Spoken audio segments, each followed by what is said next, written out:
Web, c'est notre clin d'œil quotidien à ces futurs possibles d'Internet qu'on peut appeler métavers ou Web3. Avec moi en plateau, Amélie Caudron, Su Yang et Olivia Strigari, que je vous ai déjà présentés. Ils pourront intervenir, mais d'abord, on va écouter ce qu'a à nous dire Côme Dubois sur Starbucks, qui, ça y est, se lance, lui, à son tour, dans le métavers. Salut à tous. Tour à tour, les grandes firmes mondiales investissent le métavers. Dans quelques jours, ce sera le tour de Starbucks. L'entreprise américaine compte en effet présenter son initiative Web3 demain. Celle-ci s'appuiera sur une collection de NFT basée sur le concept du coffee art et de la narration et aura pour inspiration les 50 ans d'histoire de l'entreprise.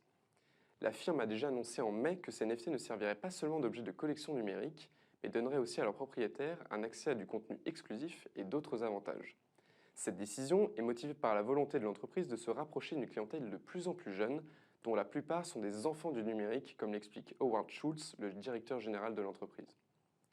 Dans son programme, Starbucks prévoit que les possesseurs de l'un de ces NFT pourront accéder à des avantages et d'expériences exclusives grâce à un titre d'appartenance à la communauté.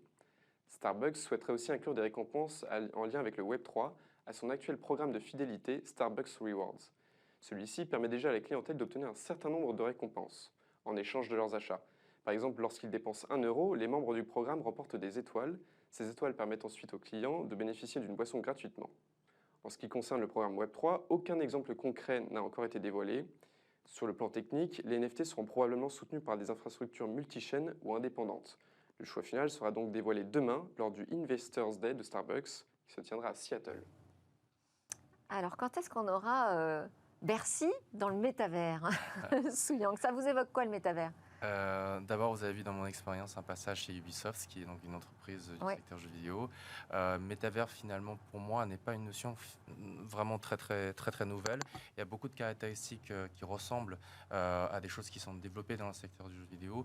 Il y a effectivement peut-être une évolution au niveau technologique, l'utilisation des blockchains, donc, NFT, les cryptoactifs que votre collègue a évoqué précédemment.